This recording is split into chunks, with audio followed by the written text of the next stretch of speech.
Saudi আরব প্রবাসী মোহাম্মদ নুরুল ইসলাম ভাই এর মেয়ে মোসাম্মদ মরিয়ম বেগমের নামে আকিকা করানো হয় আমাদের আল আমিন রসুল্লাহ সাল্লাল্লাহু হাফিজিয়া মাদ্রাসা ইতিমখানা লিল্লা বোর্ডিং ছাত্রদের জন্য। আপনারা দেখতে পাচ্ছেন গাবতলী হাট থেকে এই ছাগলটা ক্রয় করে আমাদের মাদ্রাসার মুহতামিম হাফেজ মাওলানা সাবিল ইসলাম সাহেব তিনি নিজে ছাগল জবাই করে এবং সেখানে থেকে ছাগল বানিয়ে এবং সেই ছাগল মাদ্রাসায় এনে আমাদের ছাত্রদের মাঝে আল্লাহর রহমতে আমাদের খাওয়ানোর এই ছাগলকে খাওয়ানোর ব্যবস্থা করা হবে।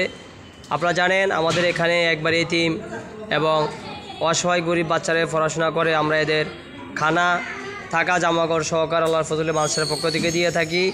তো আপনারা ইনশাল্লাহ মোহাম্মদ নুরুল ইসলাম ভাইয়ের মতন আপনাদের এই যে আকিকার ছাগল, বিশেষ করে রমজানের জাকাত, ফেতরা, মান্নত এগুলা আপনারা আমাদের আল আমিন রসুল্লাহ সাল্লাল্লাহু হাফিজিয়া মাদ্রাসায় দিতে পারেন।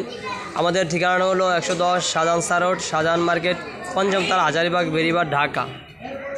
আমরা এইভাবে আমানত সহকারে আপনারা যেভাবে ইনশাল্লাহ দান করেন, আমাদের মুহতামিম সাহেব নিজের হাতে ছাত্রদেরকে কাতেন করে খাওয়ায় এবং আপনারা যেভাবে দেন আমানত সহকারে আমরা আপনাদের যথাযথ আমানত ছাত্রদের মাঝে আমরা বন্টন করার চেষ্টা করি আল্লাহর রহমতে। ইনশাল্লাহ আপনারা সুনিশ্চিতভাবে আপনারা এই আমাদের ইতিমখানা মাদ্রাসা লিল্লা বোর্ডিংয়ে দান করবেন, সহযোগিতা করবেন। আপনারা এসেও দান করতে পারেন ইনশাল্লাহ, অথবা যারা প্রবাসে আছেন যে স্ক্রিনে যে নাম্বার দেওয়া আছে এই নাম্বারে অবশ্যই মুহতামিম সাহেবের নাম্বার, এই নাম্বারে অবশ্যই যোগাযোগ করে ইনশাল্লাহ এই নাম্বারে আপনারা দান অনুদান পাঠাবেন। আপনারা অবশ্যই সহযোগিতা করবেন ইনশাল্লাহ। এই কামনা আপনাদের সকলের প্রতি রইল এবং একে অপরকে এই ভিডিওটা দেখাবেন, যে এতিমখানা লিল্লা বোর্ডিং এই ভিডিওটা দেখাবেন এবং তারা যেন এই মাদ্রাসার এতিম অসহায় বাচ্চাদের পাশে দাঁড়ায়, এই আহ্বান আপনাদের সকলের প্রতি রইল এবং যারা আজকে আয়োজন করছে তাদের জন্য সকলে দোয়া করবেন।